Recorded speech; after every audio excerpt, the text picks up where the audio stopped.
இந்த ஃபோன் 5 வருஷத்துக்கு முன்னாடி வந்ததுன்னு சொன்னால் ஒருத்தர் கூட நம்ப மாட்டாங்க. Hi hello guys, welcome to Prosters daily log. இன்னைக்கு பார்த்தீங்கன்னா காலங்காத்தாலே நம்ம சொந்தக்கார கூட்டுக்கிட்டு ப்ளூ மூனுக்கு கிளம்பிட்டோம். வெயில் பார்த்தீங்கன்னா மண்டையை பொழங்குது. இன்னும் கொஞ்ச நேரம் நான் வண்டியில் ட்ராவல் பண்ணியிருந்தேன்னா கோஸ்ட் ரைடராகவே மாறியிருப்போம் போல. ஒரு வழியாக பார்த்தீங்கன்னா கடையை நம்ம ரீச் பண்ணிட்டோம். கடையை திறந்து உள்ளே போய் பார்த்தா அண்ணன் நம்மளுக்கு ஷாக்காக பார்த்தாரு. உள்ள போய் பார்த்தா எனக்கு அதை விட பெரிய ஷாக்கு.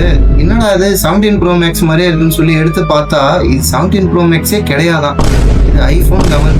பின்னாடி பார்த்தீங்கன்னா பேக் டோர் மட்டும் சேஞ்ச் பண்ணி 17 Pro Max மாதிரி வச்சிருக்காங்க. இது டிம்முக்கு தெரியுமான்னு தெரியல.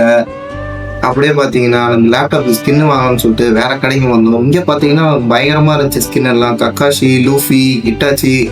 அப்புறம் பார்த்தீங்கன்னா நம்ம தலைவன் லைட் யாகமி இருந்தான். சரின்னு சொல்லிட்டு லைட் யாகமியை செலக்ட் பண்ணி எடுத்துக்கிட்டு நம்மளும் வீட்டுக்கு கிளம்பிட்டோம். வீட்டுக்கு வர்றதுக்குள்ள சாயங்காலமா ஆயிடுச்சு. சரின்னு சொல்லிட்டு நம்ம பொட்டி பொடியெல்லாம் எடுத்துக்கிட்டு ஜிம்முக்கு கிளம்பிட்டோம். ஜிம்முக்கு போறதுக்கு முன்னாடி ஒரு சின்ன வேலை இருந்துச்சு. வேற எதுவும் இல்லை, புரத சத்து வாங்குறது தான். இன்னைக்கு ஜிம்ல நான் செஸ்ட் போட்டு பம்பு ஏற்றிட்டு வரலான்னு பார்த்தா இன்னைக்கு கோழிக்கும் செஸ்ட் டே போல. பயங்கரமா செஸ்ட் பம்புல செஸ்ட் நம்ம கிட்ட தூக்கி தூக்கி ரொம்ப நேரமா காமிச்சிட்டு இருந்தது. அப்புறம் பாத்தீங்கன்னா ஒரு வழியா நம்ம ஜிம்முக்கு வந்து சேர்ந்தாச்சு. ஜிம்ல பாத்தீங்கன்னா நமக்கு இன்னைக்கு ஃபர்ஸ்ட் டே. செஸ்ட் ஷோல்டரும் போட்டு முடிச்சுட்டேன். ட்ரைஸ் போடலாம்னு சொல்லிட்டு வந்து ட்ரைஸ் போட ஆரம்பிச்சுட்டேன்.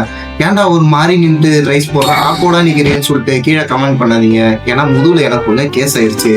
ஒரு வழியாக பார்த்தீங்கன்னா நம்ம ஒர்க் அவுட் எல்லாத்தையும் போட்டு முடிச்சிட்டோம். ஒர்க் அவுட் போட்டு முடிச்சுட்டு எப்பயுமே வந்து கண்ணாடி முன்னாடி போயிட்டு நம்ம பம்ப் செக் பண்ணுறத வழக்கமாகவே வச்சுட்டு இருக்கோம். அதனால இன்னைக்கும் பார்த்தீங்கன்னா கண்ணாடி முன்னாடி போயிட்டு பம்ப் செக் பண்ணிட்டு இருந்தேன். அப்புறம் பார்த்தீங்கன்னா என்னடா ஜிம்முக்கு பின்னாடி யாருமே காணா வெறிச்சோடி இருக்குதுன்னு கேட்காதீங்க.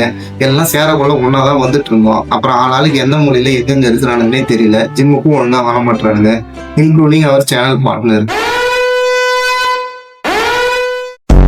எப்பயுமே ஜிம்மில் நான் தான் கடைசி வரையும் ஒர்க் அவுட் போட்டுருப்பேன் லேட்டாக வர்றதுனால. ஸோ அதனால் வழக்கமாக நான் தான் ஜிம்மை மூடிட்டு போகிறது, யாரும் இல்லைனா.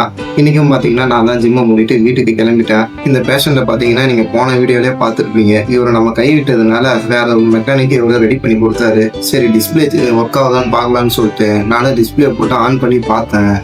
ஆன் ஆச்சான்னு கேட்டிங்கன்னா தலைவன் ஆன் ஆகிட்டான். 2 புல்லட்டை நெஞ்சில் இருக்குன்னா ரத்தம் உறைஞ்சு செத்துருவேன் நினைச்சியா? ஆன் ஆனதுக்கப்புறம் அந்த டிஸ்பிளே போட்டு ஃபிக்ஸ் பண்ணி நம்ம ஜிம் நண்பர்கிட்டயே கையில் கொடுத்தாச்சு. அப்புறம் பார்த்தீங்கன்னா நம்ம வாங்கிட்டு வந்த ஸ்டிக்கரை அம்போன்னு எங்கேயோ போட்டு வச்சுருந்தேன். அதை தேடி கண்டுபிடிச்சி லேப்டாப்பில் ஒட்டி வச்சாச்சு. இதுதான் பார்த்தீங்கன்னா ஃபைனல் அவுட்லுக். எப்படி இருக்குன்னு சொல்லிட்டு கீழே கமெண்ட் பண்ணுங்கள். உங்களை அடுத்த வீடியோவில் வந்து சந்திக்கிறேன். டாட்டா, பாய் பாய்.